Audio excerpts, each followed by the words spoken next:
कितनों ने आपके ऊपर उपकार किए, क्या आपको ये याद है? कितनों ने आपके साथ बुरा किया, ये तो हर एक को याद होगा, 4-4 बार कॉपी में लिखा होगा आपने। कितने लोग हैं मुझे बताइए, अगर मैं आपके घर में आऊं, मुझे बताइए कम से कम आप मेरे लिए क्या कर सकते? कम से कम, बहुत तो बहुत अनलिमिटेड है, कम से कम आप मेरे साथ क्या कर सकते हैं? आप मुझे पानी पिला सकते हो, उससे कम कुछ नहीं कर सकते आप मेरे लिए। आप बोल सकते हो ब्रदर आप हमारे घर में अतिथि होके आए हो, बैठो पानी पियो। आप जानते हो पानी की क्या कीमत है, ऐसे ही बह जाता है। लेकिन बाइबल बताती है, यीशु ने कहा जिस दिन तुम मेरे सामने आओगे, मैं तुम्हें उस कटोरे का भी इनाम दूंगा जो तुमने दूसरों को पिलाया है। आप जानते हो आपकी छोटी से छोटी भलाइयां उसे याद है, और वही खुदा कहता है मेरे जैसे बनो, बी लाइक मी।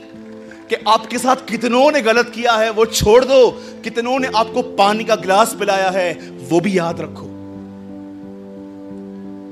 आज देखिए बहुत लोग एक दूसरे से नफरतें करते हैं, बात नहीं करते। एक ही कलीसिया में बहुत सारे पास्टर से बात नहीं करते, मिलते हैं नजरें चुराते हैं, देखेंगे सामने से देख रहा है फिर भी नीचे हो जाएंगे, कौन इसके मुंह लगेगा।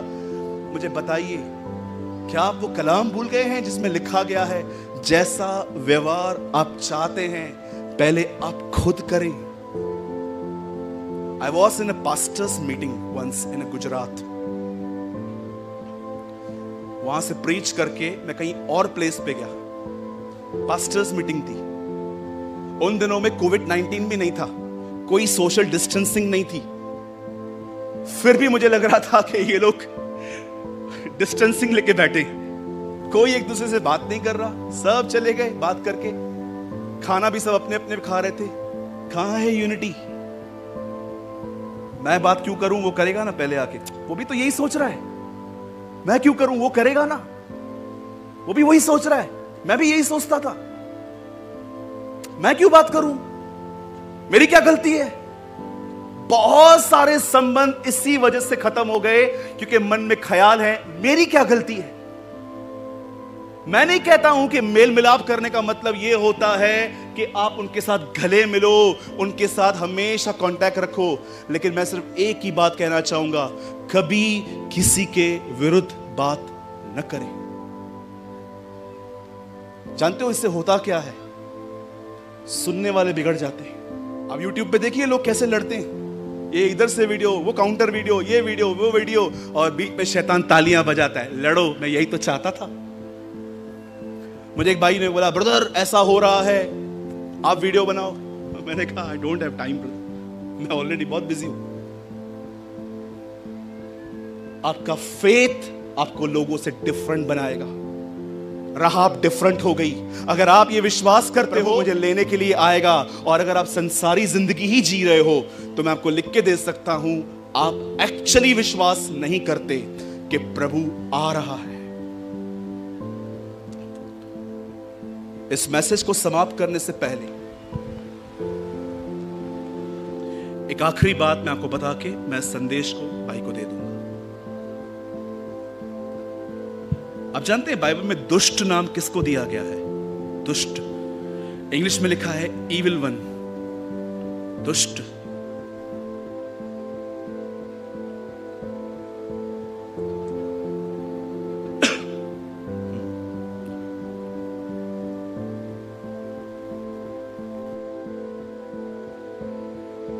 दुष्ट नाम किसको दिया गया?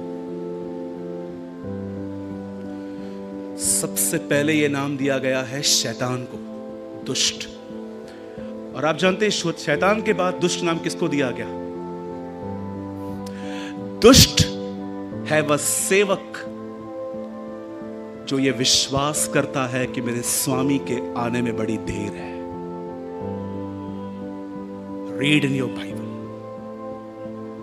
अगर मैं ये बिलीव करता हूं ना कि आने में बड़ी देर है, चलो ऐश करेंगे फेसबुक पे, फ्रेंड रिक्वेस्ट भेजेंगे, जो फंस गई,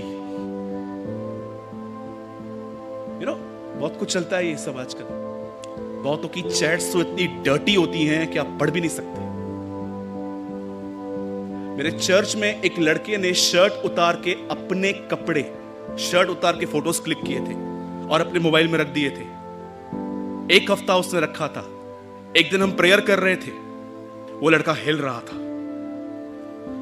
मुझे लगा इसके ऊपर अभिषेक आया है। प्रभु ने मुझे कहा इसमें डीमन घुसा है। मैंने उसे कमरे में लिया, प्रार्थना की, प्रभु से कहा प्रभु से आजाद करें। दुष्ट आत्मा निकलने के बाद मैंने उससे पूछा क्या किया था? हो ही नहीं सकता, क्रिश्चियन के अंदर डीमंस होते हैं क्या कभी? तेरे अंदर कैसे आया?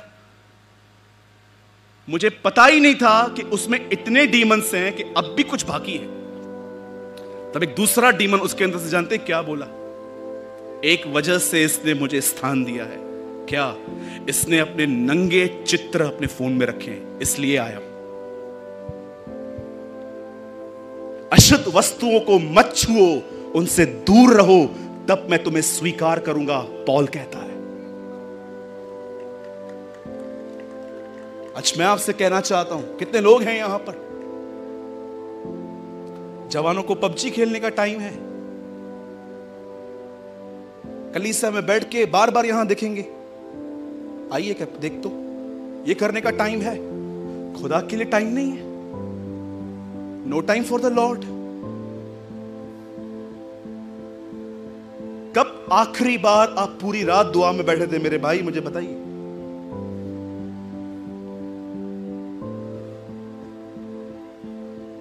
कब आखिरी बार आपने 5-6 घंटे बाइबल पढ़ी थी?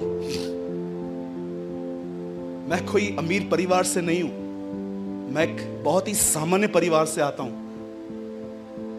13 साल का था जब मैंने अपनी पढ़ाई छोड़ी, नौकरी की, क्योंकि मेरे पिताजी को हार्ट अटैक आया। उसके बाद वो काम नहीं कर पा रहे थे, मुझे अपना पढ़ाई छोड़ के काम पे उतरना पड़ा। मैं बहुत जीरो से शुरू किया, लेकिन मैं आपको गवाही देना चाहता हूं, काम हो या कुछ भी हो, मैंने अपना हर दिन अपना समय निकाल के अपने परमेश्वर को समय दिया। मैं तालियां नहीं चाहता इससे, मैं आपको इंस्पिरेशन देना चाहता हूं, मैं आपको इंस्पायर्ड करना चाहता हूं। जो ये कहता है ना, ब्रदर मैं बिजी हूं, मुझे टाइम नहीं होता प्रभु के साथ बैठने का, मेरे भाई मार्क माय वर्ड्स, खुदा भी तुझे बैकस्लाइड होने से बचा नहीं पाएगा अगर तुझे उसके लिए समय नहीं है तो। कीमत चुकाना सीखें। उधार मुफ्त में है, ईश्वरीय जीवन मुफ्त में नहीं है। उसके लिए घुटने टेकने पड़ते हैं, खुदा को पुकारना पड़ता है। अपने दिनों में उसने उससे आंसू बहा बहा कर दुआएं की और कहा मुझे मृत्यु से बचा। यीशु क्रूज पे मरने से पहले ये नहीं कह रहा था मुझे बचा, वो जानता था पाप आत्मिक मौत लेके आता है, और वो हर दिन खुदा के सामने जाके कहता था आज मुझे लोग गालियां देंगे, आज मैं अपमानित किया जाऊंगा, मुझे अनुग्रह दे के मैं शांत रहूं। और बाइबल बताती है भक्ति के कारण उसकी सुनी गई, खुदा ने उसे हर दिन फजल दिया। लास्ट टाइम आपने कब आंसू बहाए थे खुदा के सामने? मुझे बताइए कि आपने रोकर प्रभु से कहा था मुझे गुस्सा करने से बचा। मेरी बहनों, मैं आपसे एक सवाल पूछना चाहता हूं। आप में से कितनी बहनें हैं यहां पर जो खुदा के सामने रोती है, प्रभु जब एक दूसरी बहन निंदा करती है ना, मैं भी अंदर चली जाती हूं, मुझ पर फजल करके मैं किसी के विरुद्ध बात न करूं। कितने जवान भाई हैं मुझे बताइए, आप प्रभु को कहते हो प्रभु मुझे किसी पे गंदी नजर नहीं डालनी है, लॉर्ड गिव मी ग्रेस, मुझे अनुग्रह दे।